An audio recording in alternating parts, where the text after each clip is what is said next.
Part 4. You will hear part of a presentation about the early history of salt. First, you have some time to look at questions 31 to 40.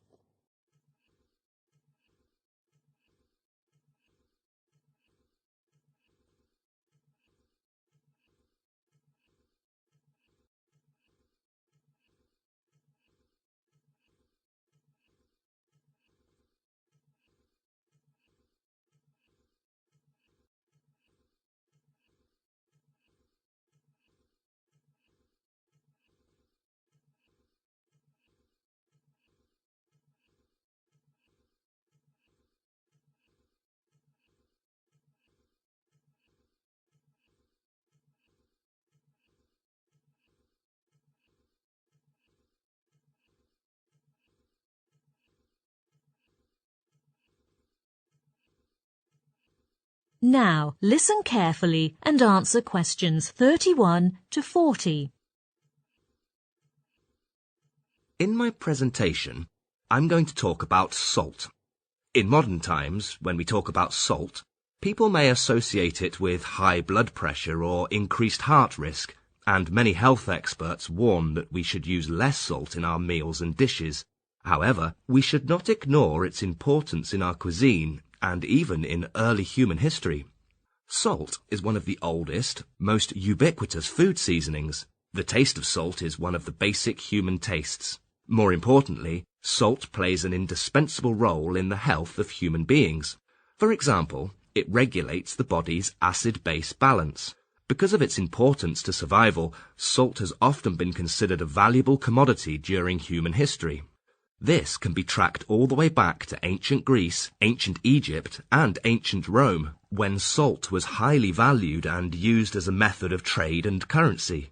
In ancient Rome, the busiest road leading to the city was the Via Salaria, which means the salt route in English. A soldier's pay, which partly consisted of salt, was known as salarium argentum in Latin, from which we derived the English word salary. A soldier's salary was cut if he was not worth his salt, an expression still used today.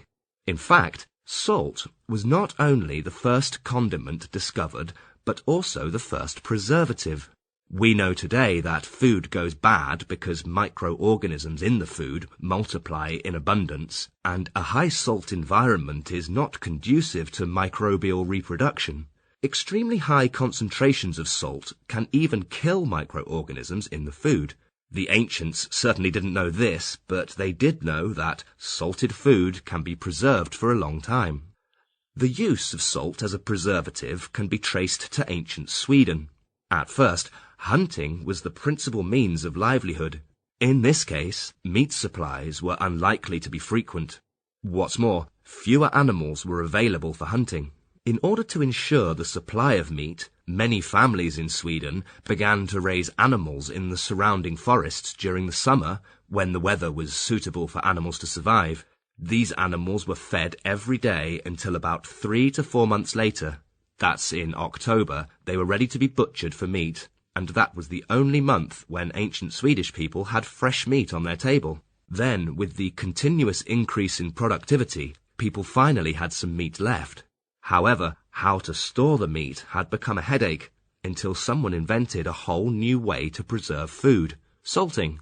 People tried to keep meat from going bad by adding some salt to it, and it could be preserved for several months and even years. There was evidence that salt was widely used to preserve meat. Historical documents in 1573 recorded the Swedish king's everyday meals, mentioning that 175 pounds of meat was consumed each year, but over 150 pounds was salty. From this, we can clearly see the importance of salt in Sweden at that time. In addition, the documents also noted the annual sales of beer in Sweden soared during that period, and this must be related to high levels of salt in their food.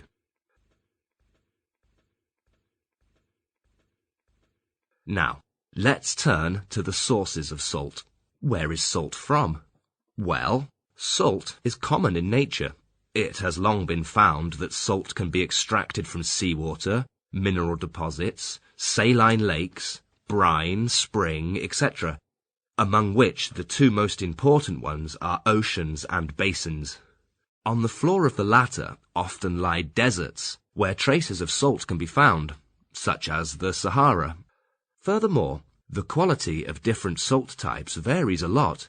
For example, salt from seawater is always mixed with impurities, so after the salt is dried, the sediments and other chemicals need to be purified before eating.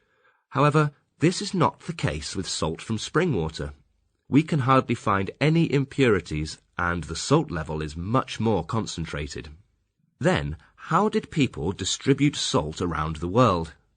Of course, in modern times, we have various ways of transporting goods, but in ancient times, it was not the case. Take ancient Sweden, we mentioned before, as an example. Because of the heavy use of salt in the diet, Sweden could not feed itself and had to import large amounts of salt from other countries. In order to make sure they could buy enough salt from abroad, the Swedish had to attach great importance to shipping and keep it undamaged, as it was the most crucial way at that time. While in other ancient countries, in order to distribute salt to other places, groups of men were employed. They put bags of salt on their shoulders or backs and moved them to the surrounding regions, and gradually these people were considered as a mode of transport in early times. Later, with the improvement of traffic conditions, salt trade between different regions was boosted, and long-distance food trade was also promoted, making communication between different cultures more frequent and... That is the end of part 4. You now have 1 minute to check Group households.